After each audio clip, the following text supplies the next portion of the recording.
Hello everyone, welcome back to BLED fresher corner. I hope you all are doing well.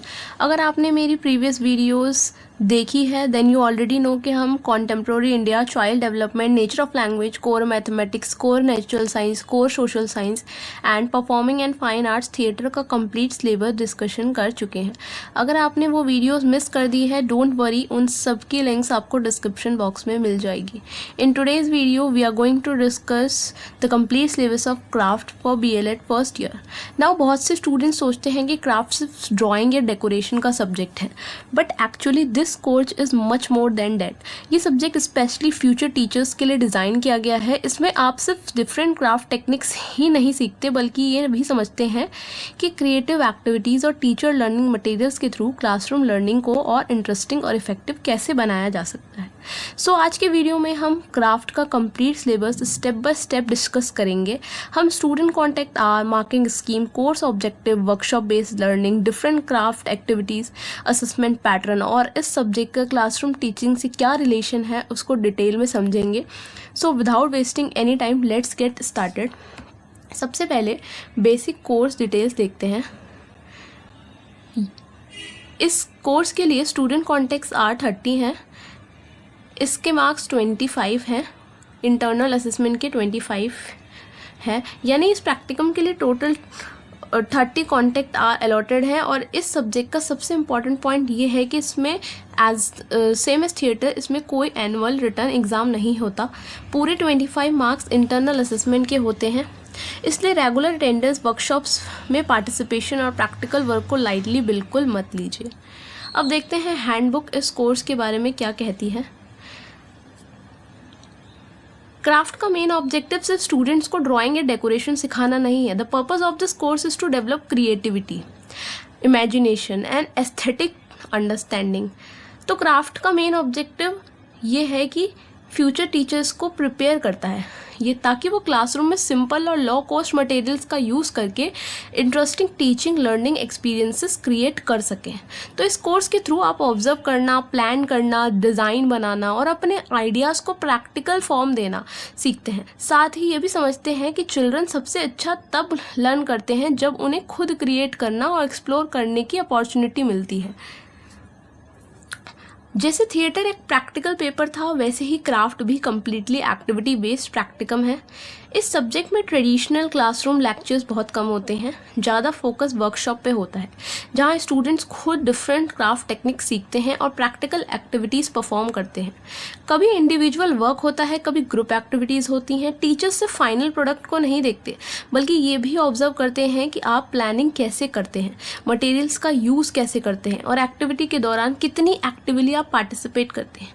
अब देखते हैं handbook में कौन कौन से एक्टिविटीज़ मेंशन की गई है। सबसे पहली है पेपर वर्क। इसमें स्टूडेंट्स डिफरेंट पेपर टेक्निक्स सीखते हैं, जैसे origami, paper folding, paper cutting, collage making. ये एक्टिविटी इमेजिनेशन और फाइन मोटर स्किल्स डेवलप करती है। Second is painting. Painting section में डिफरेंट मीडियम्स इंट्रोड्यूस किए जाते हैं, जैसे water colour, oil pastel, fabric colours, tie and dye, batik work. इसका पर्पस सिर्फ पेंटिंग बनाना नहीं, बल्कि कलर्स और विजुअल एक्सप्रेशन को समझना भी है। Third is modelling. इस सेक्शन में स्टूडेंट्स 3 डायमेंशनल ऑब्जेक्ट बनाना सीखते हैं, जैसे clay modelling, plaster of Paris, mask making. ये एक्टिविटीज़ ऑब्जर्वेशन और क्रिएटिविटी को इम्प्रूव करती है। Fourth is waste material. ये क्राफ्ट सिलेबस का सबसे इंटरेस्टिंग पार्ट है। स्टूडेंट्स डिफरेंट मटेरियल्स को रीयूज़ करके यूजफुल टीचिंग लर्निंग मेथड्स या फिर मटेरियल्स बनाते हैं, जैसे आइसक्रीम स्टिक्स से match boxes, newspapers, wool, thread, bottle caps, leaves, twigs. इस एक्टिविटीज़ का पर्पस क्रिएटिविटी के साथ एनवायरमेंटल अवेयरनेस भी डेवलप करना है। Then next is puppet making.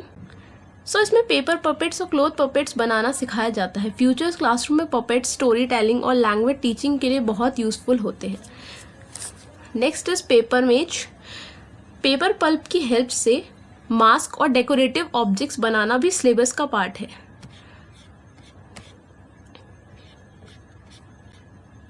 फिर आते हैं, इसके अलावा टेक्सटाइल एंड फैब्रिक वर्क होता है, जिसमें स्टूडेंट्स स्टिचिंग और फैब्रिक डेकोरेशन टेक्निक्स इंट्रोड्यूस कराई जाती है स्टूडेंट्स को। फिर printing technique, different printing methods भी स्टूडेंट्स एक्सप्लोर करते हैं, जैसे book printing, finger printing, vegetable printing. फिर क्राफ्ट एंड क्लासरूम लर्निंग, ये पार्ट बहुत इंपॉर्टेंट है। क्राफ्ट का direct relation future classroom teaching से है। फॉर एग्जांपल मैथ्स में शेप्स और फ्रैक्शन को मॉडल के थ्रू समझाया जा सकता है। ईवीएस में प्लांट्स, एनिमल और इन्वायरमेंट के मॉडल्स बनाए जा सकते हैं। लैंग्वेज क्लासेस में पपेट्स और फ्लैश कार्ड्स यूज़ किए जा सकते हैं। और सोशल साइंस में चार्ट्स, टाइमलाइंस और मैप्स प्रिपेयर किए जा सकते हैं। यानी क्राफ्ट सिर्फ आर्ट सब्जेक्ट नहीं है, it is important teaching learning tool. अब इसके असेसमेंट पैटर्न की बात करते हैं। इस प्रैक्टिकम में 25 मार्क्स कम्प्लीटली इंटरनल असेसमेंट के होते हैं। जनरली टीचर कहाँ से इवेल्युएशन करता है, तो टीचर देखता है कि रेगुलरिटी क्या है, पार्टिसिपेशन क्या है, आपका इंटरेस्ट क्या है, क्रिएटिविटी, आप दूसरे लोगों के साथ कोऑपरेट कर रहे हैं, कैसे कोऑपरेट कर रहे हैं,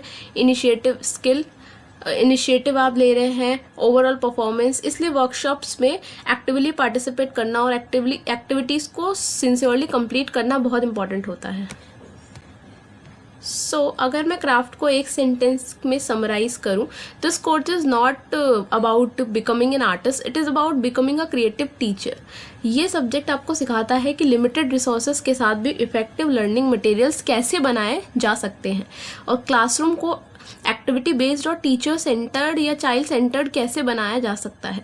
so this was the complete syllabus discussion of craft for BLED first year. I hope अब आपको क्लियर अंडरस्टैंडिंग मिल गई होगी कि इस प्रैक्टिकम का ऑब्जेक्टिव क्या है, इसमें कौन कौन सी एक्टिविटीज़ कराई जाती है और असेसमेंट किस बेसिस पर होता है। If you found this video helpful then don't forget to like this video, share it with your classmates and subscribe to the channel. और आपने प्रीवियस सिलेबस डिस्कशन वीडियोस नहीं देखी हैं तो उन सब की लिंक डिस्क्रिप्शन बॉक्स में अवेलेबल है, उन्हें भी ज़रूर चेक कीजिए। Thank you so much for watching. I will see you in the next video. Bye, have a good day.